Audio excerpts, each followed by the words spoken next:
no miazona ny fiainako ny maraina vao mifoa mandrapatoriko Jesosy io hoiraiko ny hatsaranao tiako ianao tompo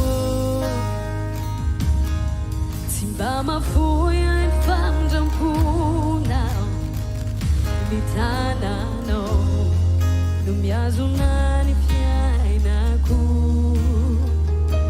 ny maraina vao mifoa mandrapatoriko Jesosy io hoiraiko ny hatsaranao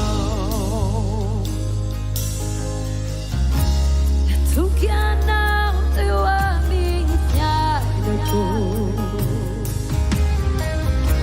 nasehonao ay fa tsara loatra takariva itya ho anisa tokantrano izay manaraka mivantana ny hvkl-mission events anio ny zoma-panitronana iarahantsika ao anatin'ny fandaharana mivantana atao anatin'ny Facebook ilana tsininy mbola tsy fiverena sy ny fahatombana amin'ny fotoana eny amin'ny tranompokon'olona Analakely araka ny fanaontsikaisika ny zoma hariva noho ny amin'ny antony zavatra misy eto amin'ny tany sy ny fanjakana ary ny firenena eto Madagasikara.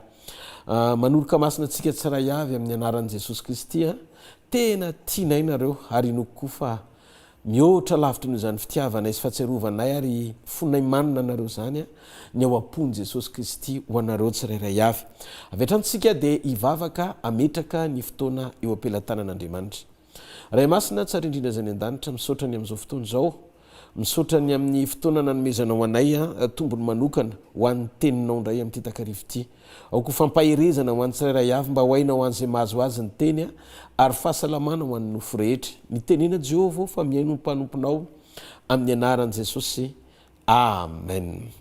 Anio isika dia hijery ao anatin'ny fotoana foy ny lohateny amin'ny tenin'Andriamanitra izay hitarihan'ny fanahy masina antsika nampitondraina ny lohateny hoe ny hasarobidin'ny fiainam-baovao eo imason'Andriamanitra. Natongavan'ny tompo teto ambonin'ny tany natongavan'i Jesosy ho nofo, ilay teny tonga nofo dia tonga izy hamonjy ny olona ary tonga izy hitondra fiainana be dehibe ao anatsika. Jona 4:10 mpangalatra tsy avy raha tsy hamono sy andrava sy andringana fa za kosa ho Jesosy tonga hananana roa fiainana ary fiainana be dehibe na hoe fiainana mitobaka. Io fampitampiainana io ny zava-dehibe amin'Andriamanitra ary androany dia te hijerytsika tantaram-piainan'ny olona anankiray tao hoe Abrahama.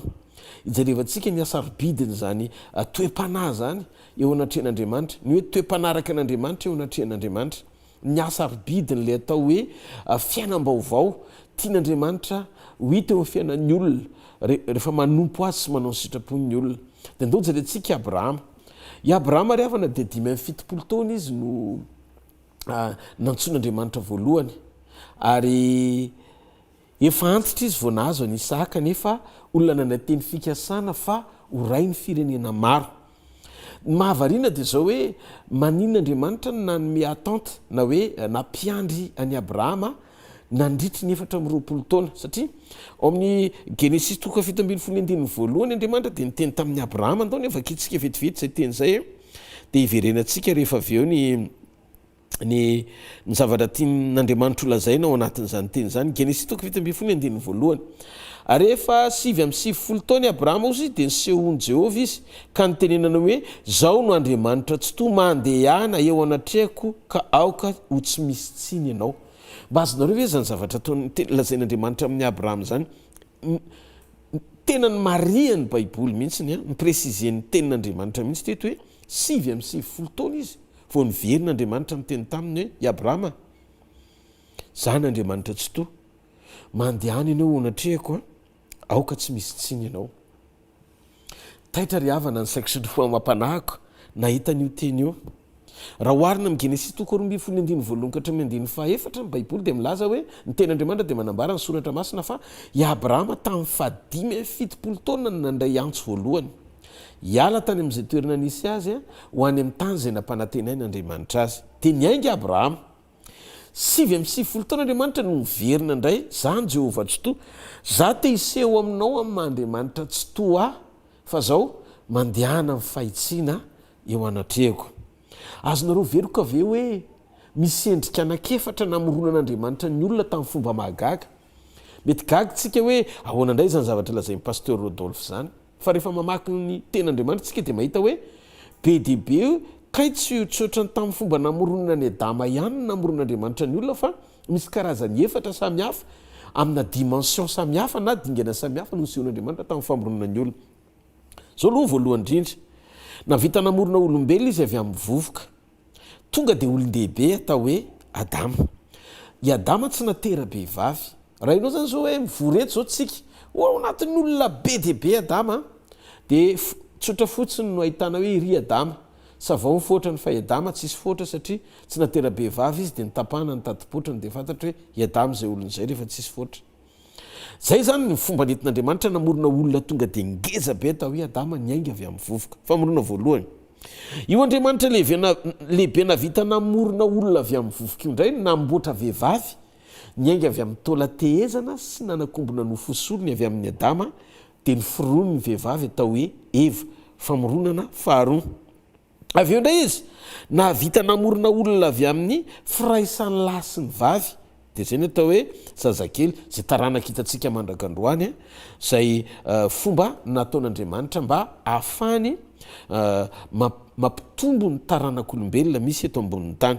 Dia vitan'Andriamanitra ihany koa no nanapotra olona anankiray tsy manam-piaviana tahaka ny Melkizedeka, tsisy ray sy reniny na tantara taranaka, tsy misy fanombohan'ny fiainana izy ary tsy misy fiafarana, famoronana faefatra. Jerentsika ny bokin'ny Hébreo vetivety, ny bokin'ny Hébreo dia voasoratra ao zany.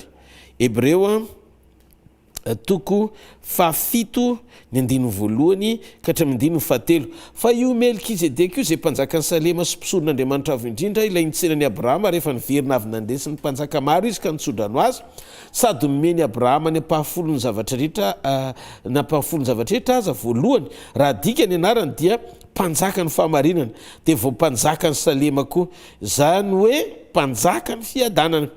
7. Tsy manandray, tsy manandreny Melkizedeka, tsy manana tantara-pirazanana izy, tsy manana voalohan'andro na fiafaran'ny fiainana, fa natao tahaka ny zanak'Andriamanitra izy dia mitoetra mpisorona mandrakariva. Azonareo fa fipetraka ilay izy.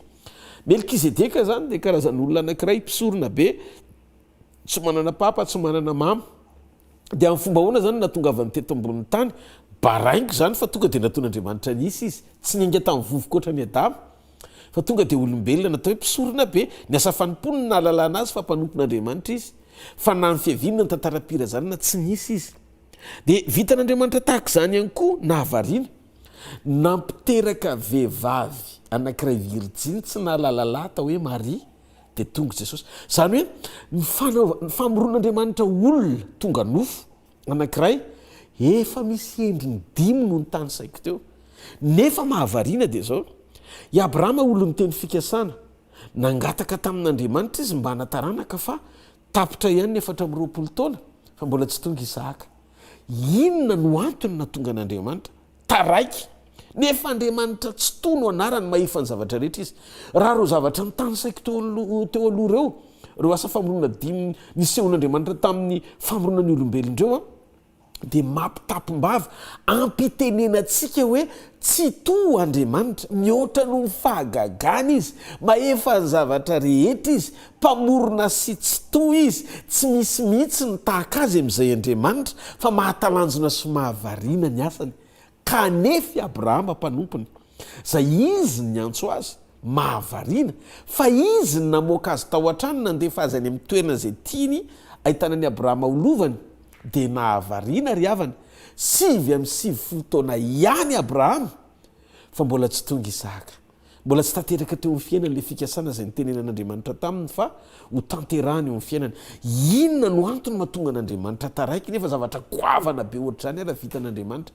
Dia zay Isaka ve amina kibomomba izay fa fahagagana ihany koa satria efa antitra Sara vadiny no niteraka ny Isaka, vao tonga Isaka hoe naninona ny taraiky Andriamanitra sy ny tarehetrehitra.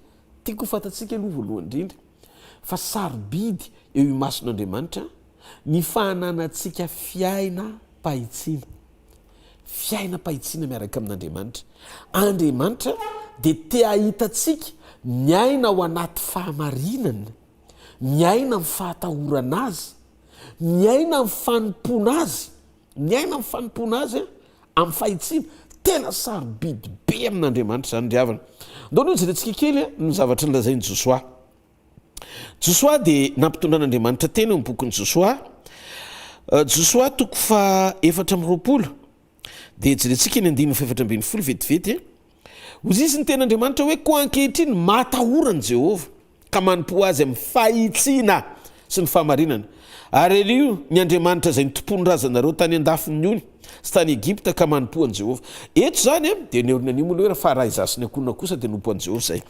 Eto zany zavatra anaky-efatra eo no nitenen'Andriamanitra tamin'ny alalan'i Josoa. Voalohany matahotra n'Andriamanitra, faharoa manompo an'Andriamanitra amin'ny fahitsiana, fahatelo manompo an'Andriamanitra amin'ny fidelité na fahatokiana.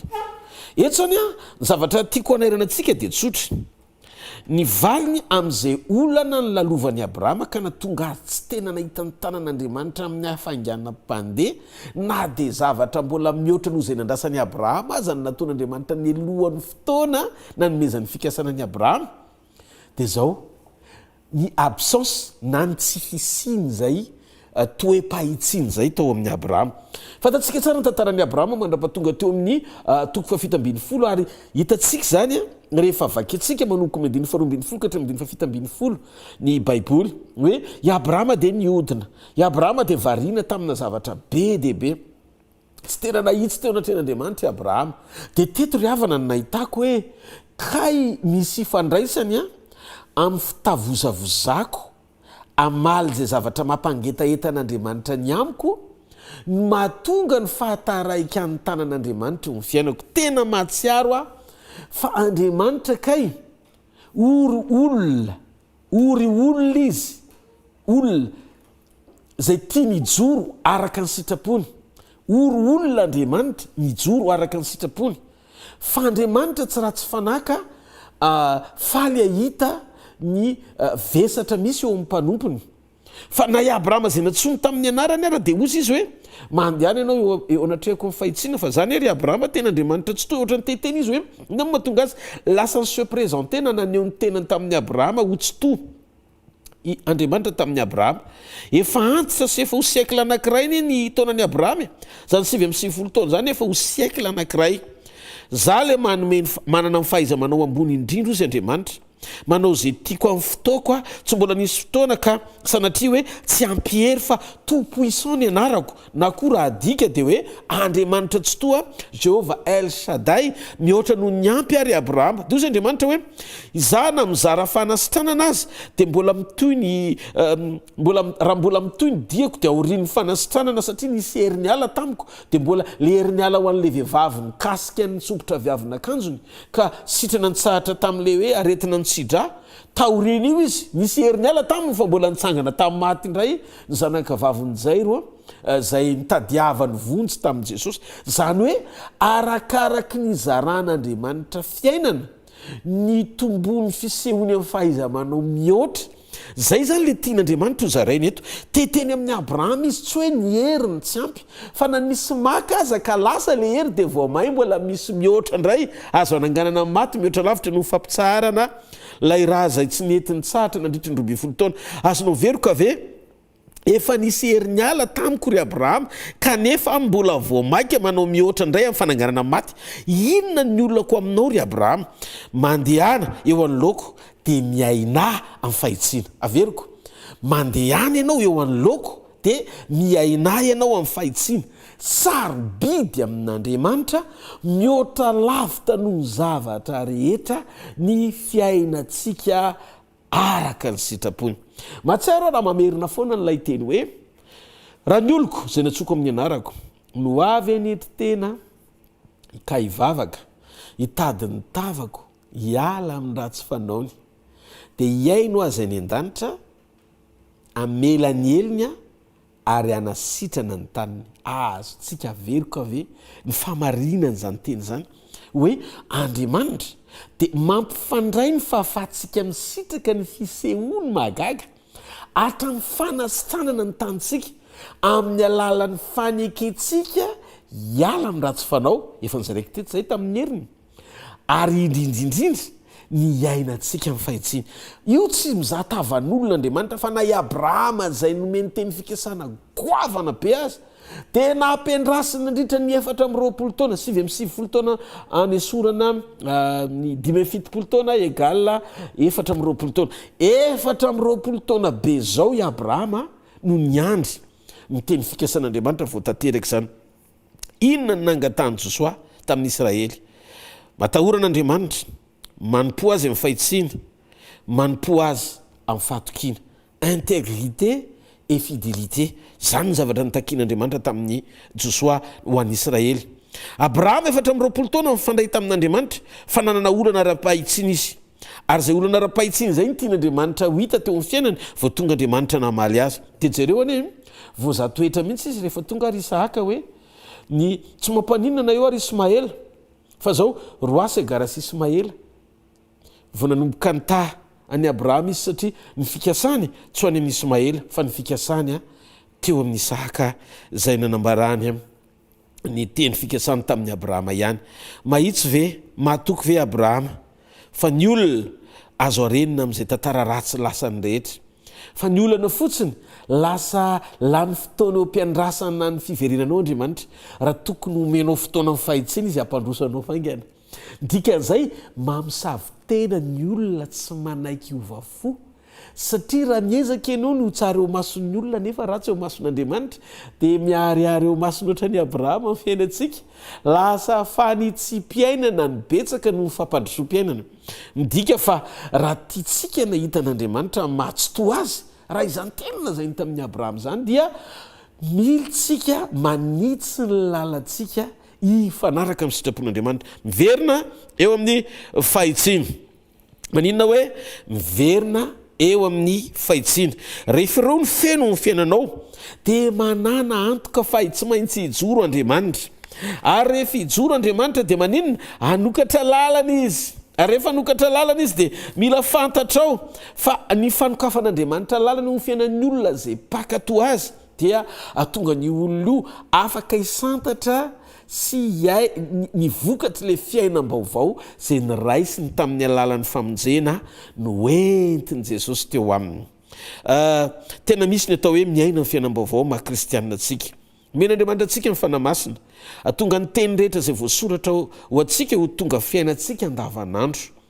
Ny fanamasina dia fanan'Andriamanitra tsy misy fetra tao amin'i Jesosy Kristy fon'izy tety ambony tany dia teo amin'ny toerana anankiray Jesosy fa tamin'ny fotoana anankiray tamin'ny alalan'ny fanamasina dia afaka ny ho tonga naizanaiza Jesosy Kristy amin'ny Andriamanitra omniprésent azy. Zany hoe nihitatra kokoa ny ministeran'i Jesosy rehefa niakatra ho any an-danitra sy nitoetra ho kavanany ray izy satria ny fanatao amin'i Jesosy le fanamasina io tsy fanatao amin'ny Elia na fanatao amin'ny Moïse fa reny fiantsoana azy fanan'Andriamanitra tao amin'ny Mosesy, fanan'Andriamanitra tao amin'ny Elia. Fa ny fanamasina kosa rehefa nafeno ny fepetrany fiainam-pahamasinana ny olona anankiray sady Andriamanitra tao hoe Jesosy dia nomena anarana hoe fanampina anarana hoe masina ny fanahy tao amin'i Jesosy. Ny fanamasina dia fanahin Jesosy Kristy. Hozy izy ny Korintianina faharoa jerentsika kely toko 7:7-10. Korintianina faharoa toko 7:7-10. Zao ny vaky ny teny amin'ny anaran'i Jesosy. Iresaka mantsika momba ny fiainam-baovao dia somary ho alalintsika kely ny fahamarinana miafina ambadika le fiainam-baovao zay andrasan'Andriamanitra amintsika amiko sy aminao dia hitanao ny akantony zany atao hoe fisehoan'Andriamanitra zany amin'ny fitariana antsika sy ahafahany tena maneho ny fisiny amin'ny alalan'ny fijoroantsika. Korintianina faharoa toko 7:7 ary ny tompo zany fanahy zany. Izy tompo Jesosy. Ny fanamasina dia Jesosy ny tompo ny toerany fanafahana zany hoe io fanatao amin'i Jesosy io ny tonga fanafana ao anatin'ny olona zay nandrain'i Jesosy. Ka ny fiainana kristianina dia tsy misy raha tsy manana fanamasina tsika ianao zany tsy velona isika ivela amin'ny fanahy masina satria ny fanahy masina tsy velona isika ivela amin'ny fanahy masina satria ny fanahy masina le fiainam-baovao mamelona antsika atao anaty aneo an' Jesosy Kristy.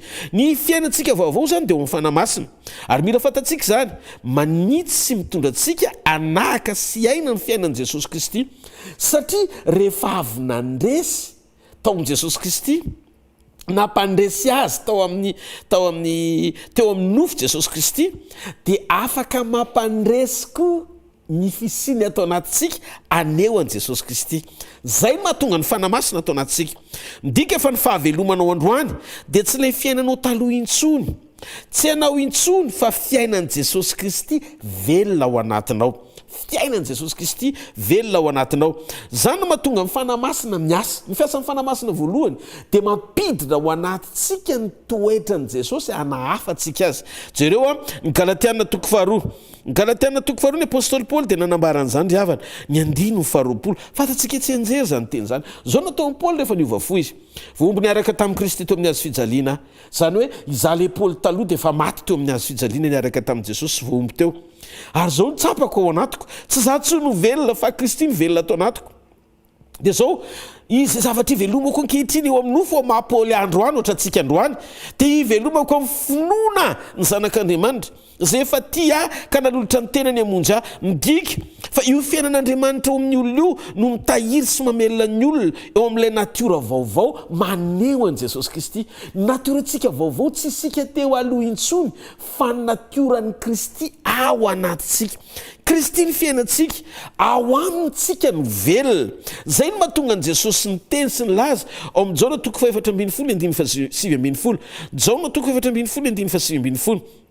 Amin'ny anaran'i Jesosy, ozy izy hoe vetivety foana dia tsy ahita intsony ianareo intsony zao tontolo zao, fa ianareo no ahita satria velona dia ho velona koa ianareo. Midika fa ny fahavelomako no tonga fiainana ao anatinareo.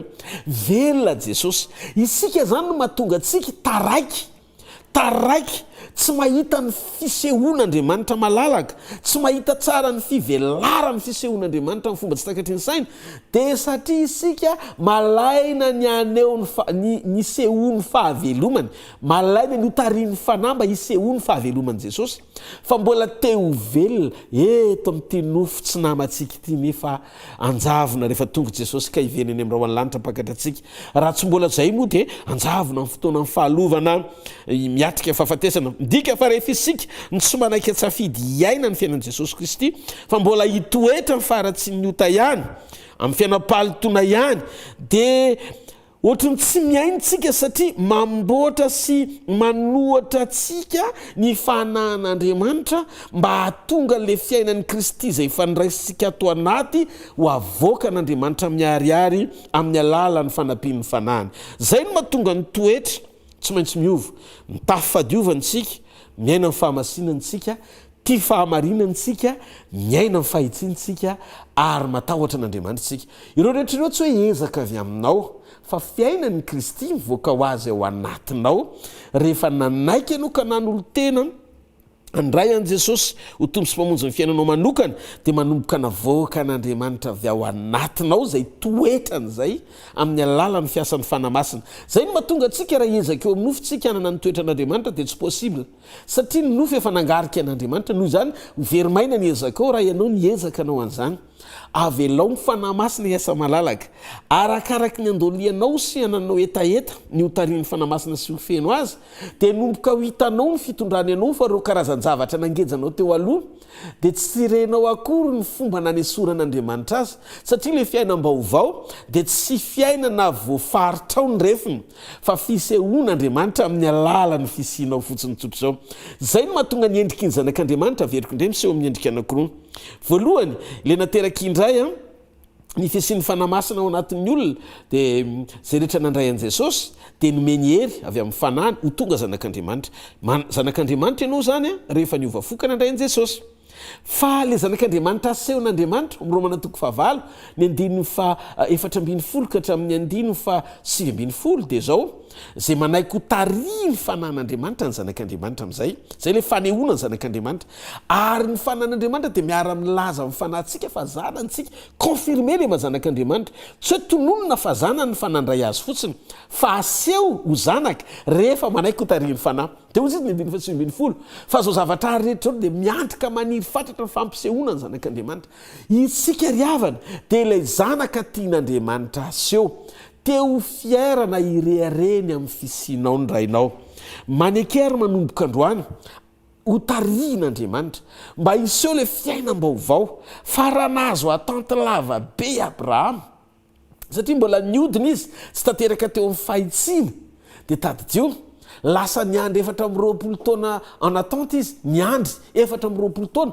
vao tonga Andriamanitra nyseho tamin'ny tsy tohany ahy maefa ny zavatra rehetra fa ny problème anao ry Abrahama ianao tsy manaiky andeha amin'ny fahitsiana io anatreko i Abrahama ry havana mbola tsy tonga ny famonjena tamin'izy tety ambonin'ny tany fa ianao manatombony be deabe amin'ny alalan'ny fisin'ny fanahy masina ao anatinao mora kely ny afahantsika mianao anatina fanoloran-tena andeha amin'ny sitrapon'Andriamanitra tsy andeha amin'ny fa hivavaka mandrakariva amin'Andriamanitra mba ho karazan'olona manana etaeta mora tarian'Andriamanitra mora hoentin'Andriamanitra amin'ny fahatsarany zareo ny Efesiana toko voalohany 9:7 ao amin'ny Efesiana toko voalohany 9:7 ny tena ambin'ny folo azafady Andriamanitra dia milaza an'izao teny izao ny 9:7 ao amin'ny koa ianareo rehefa renareo ny teny fahamarinana dia ny filazantsara amin'ny famonjenanareo eny ao amin'ny koa ianareo rehefa nino no nasiana tomboka se tamin'ny fanahy masina araka ny teny fikasana dia ny 9:7 zany fanahy zany no santatry ny lovantsika ho amin'ny fanavotana ny olona zay nalaina ho an'ny tenana ho fiderana ny voninany mba azonao ve zany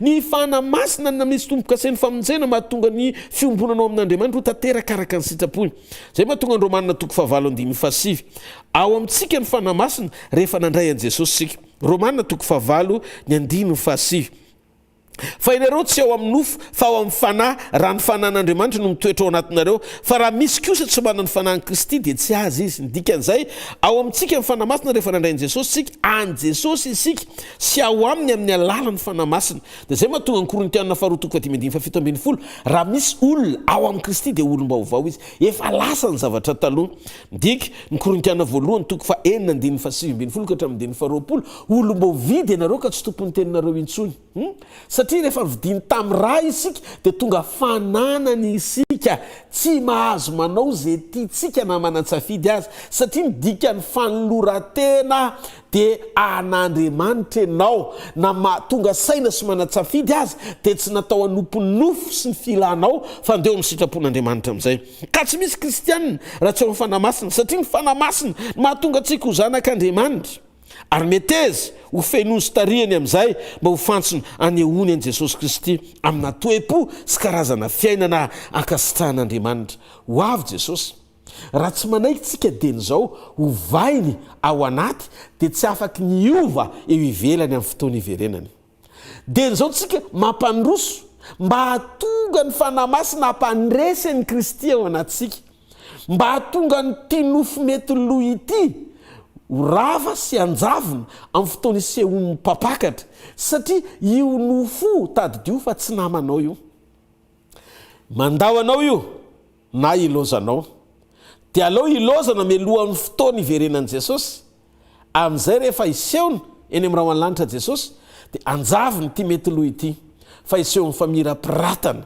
ny voninahitra ilay tokana hapakatra anao sady tianao dia ny ety ambony tantsika ry havana dia natao hiaina sy fakahita amin'izany fahatsarana izany ary zany no tiako hanairana antsika ao anatin'izao teny izao nitodian'ny fonao anapahatsapana ny fahafenony sady dia ny ety ambony tany fo mametraka ny fanjakany ho ambony fo feno fatahorana an'Andriamanitra manompo azy amin'ny fahitsiana sy fanomezam-boninahitra azy tanteraka miaina amin'ny fahamasinana ty fahamarinana tariny fanahy mamoaka n'ireo fruit de l'esprit hitarafana ny fahatsaran'Andriamanitra amin'ny ataonao rehetra tena te ilaza aminao fa raha izany ny karazam-piainana ianantsika sijorotsika miaraka amin'i Jesosy dia azo antoka no mandrakizay tsika ary azo antoka fa tsy ho veritsika tsika ilay tiany tsy areny tsy afoiny fa nanoloran'ny ainy ianao satria malala eo masiny be voninahitra ny ianao sady tiany verena amin'i Jesosy aza vela izy zavatra anankiray anananao fahatsapana hoe amoizanao azy ka mbola eto amin'ity tany ity atonganao tena vesatra be, atonganao tena rary fo be mihitsiny, atonganao aloto ny ao anatin'ny fonao. Fa ndray mpimaso any reto ty tany ity dia tsisy hoetitsika. Raha mba afaka nanao rapport reny olona any amin'ny elo reny, misy mihitsy moa tantarany mihiny Jesosy le Lazarosy manitra sy le mpanan-karena ratsy fanahy. Rehefa tonga tany amin'ny elo le rangady ny teny hoe mba irao re Lazarosy irao Lazarosy fa manana sakaiza be dia be, manana rahalahy, manana piray-tapoa any ambonin'ny tany mba hitenenindreo fa tsy tiako akatiry zareo. Zany hoe raha adiky tamin'ny fahavelomany io rangahy io dia nanao zay fomba anangonan-karena.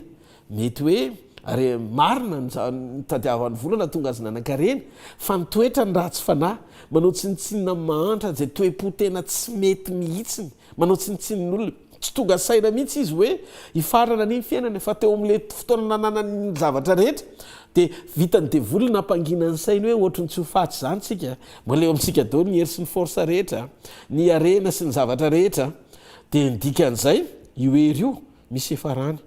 Fa zao tianome conseil anao aza mitoky amin'ny zavatra ny ivelany, matoken'Andriamanitra fa misy farany zavatra rehetra. Allo manan-karena conscience, eritreritra toy izay manan-karena matériel na fitaovana. Rehefa mety ny fieritreretanao tsy manameloka anao fa tena hoentin'ny fanahy masina tsara ianao, matanjaka raha-piombonana amin'Andriamanitra, tariny ny fanan'Andriamanitra, dia tadidio ny fiverenanao amin'Andriamanitra ao anaty fibebahana dia tonga n'Andriamanitra hamafa ny ratsy rehetra vitanao. Andriamanitra tsy mijery ny inona ratsy vitanao na amin'izao fotoana tenenako izao azy, fa Andriamanitra miandry anao mikiondala-pibebahana marina, tena nao fahatsapana fa tsy nety fotsiny nataonao. Fahatsapana ny tadiavin'Andriamanitra hoe tsy nety dia manova fomba fiainanao, manapa-kevitra ianao fa na ho faty azy dia hijoro amin'ny fahamarinana, natao tsinitsinina azy dia mbola hijoro amin'ny sitrapon'Andriamanitra foana. Iny fotsiny tadiavin'Andriamanitra dia Andriamanitra no tanteraka ny ambony rehetra. Tadio ry havana fa zay fiafarany zavatra rehetra zay dia tsy ho ela, satria Jesosy nilaza fa ho avy tsy ho ela izy. Ary ny atongavany dia amaly ny olona rehetra araka ny asany. Midika fa raha mbola androany ianao dia mbola malalaka amin'ny famindram-po noho ny fahasoavana dia tsy manisa eloko Andriamanitra, tsy mikondane na manameloko Andriamanitra, fa manaiky ianao ny bebaka, manaiky ianao ny veriny vonina izy ny anangana anao. Fa zao kosa amin'izao sesao aza manoty tsony, mijoro vavolombelony fatokiny, anao ny sitrapony hatramin'ny farany, fa rehefa tia izy dia tia ny azy hatramin'ny farany. Tsisy arombaka anao eo an-tanany zany rehefa tena azy ianao, ary tsy ho tonga eto ambonin'ny tany ny fahoriana lehibe raha tsy efa lasa ny zanak'Andriamanitra. Noho izany ny fahoriana tsy hoe tsy manana ninina ianao, fa ny fahoriana ny tsy fanananao fiadanana. Raha isoary Jesosy tompo sy mpamonjy ny fiainanao manokana, tianao izy, mihavana aminy, vonina izy ny amaly ianao ny amin'ny famonjena, fa efa maty teo amin'ny toeranao izy mba hanangana anao olom-baovao indray. Ndao tsika hivavaka hisaotra n'Andriamanitra ny amin'izany. Raiko amin'ny anaran'i Jesosy, fantatray fa ty tany fandalovany ity koa dia ianao Andriamanitra mihitsy ny te hiazona ny zavatra rehetra amin'ny herin'ny teninao, amin'ny herin'ny fahamarinany ny teninao. Ho voazony izay rehefa atao anatinay ny teny, ary ianao mihitsy nefa nilaza amin'ny Jaona 5:17 fa raha miray aminao zay ka mitoetra atao anatinay ny teninao dia afaka angataka izay na inona fa ataonao tanteraka sy tonga eo fiainanay zany. Noho izany androany Jesosy, aoka ho voatahiry ny tsiray avy any an-tokantrano, aoka ny fijoroanay teny ho tomombana araka ny sitraponao. Raha miveriny izay androany ka manapa-kevitry ny joro ny programanao, fa tsy anao anganonganona fahazarana iain'ny teny, dia azoko antoko Andriamanitra fa raha misy fiadanana, raha misy fahasambarana dia ho am-ponay zany, satria ianao ny rehetra aminay. Misaotra ihany koa ho an'izay nanaraka tsy tapaka an'izao fandaran'izao androany, inoko fa ny tokantrano any dia ianao hiasa ny fiainany tsiray avy ihany koa. Raha misy mangetaheta androany te hiavana aminao dia ndao hiara hivavaka amiko ianao, avereny miaraka amiko izao vavaka izao. Jesosy eo manantona anao androany hariva, mba mindrafo amiko, mamelany fahotako rehetra. Mila anao ny fiainako Jesosy, mila anao ny momba manontolo, sorato eo amin'ny boky ny fiainana ny anarako. Dia aoka androany Jesosy anapatsapana taopoko fa ianao ny fiadanako. Saotra ny famonjena, saotra ny famelan-keloka, zanak'Andriamanitra voasoratra ao amin'ny boky ny fiainana ny anarako. Amin'ny anaran'i Jesosy, amen. Misaotra jesosy, misaotra fa sambatra feno amanana anao dia raiky mandrak'izay ny anaranao arankasitrahako ny amin'ny fitondranao, misaotra ny amin'ny saray avy any an-tokantrano, misaotra ny amin'ny teny fiainana avy aminao. Hitanareo ny Jehovah ka hiaro anareo, ampamirapiritra ny tavany aminareo ny Jehovah ka mindra fo aminareo, anandratra ny tavany aminareo ny Jehovah ka nomenareo fiadanana. Mametraka ny veloma finaritra ho antsika rehetra izay mpanaraka an'izao fandaran'izao anio, mirary soanareo samy ho tain'Andriamanitra. Veloma tompoko.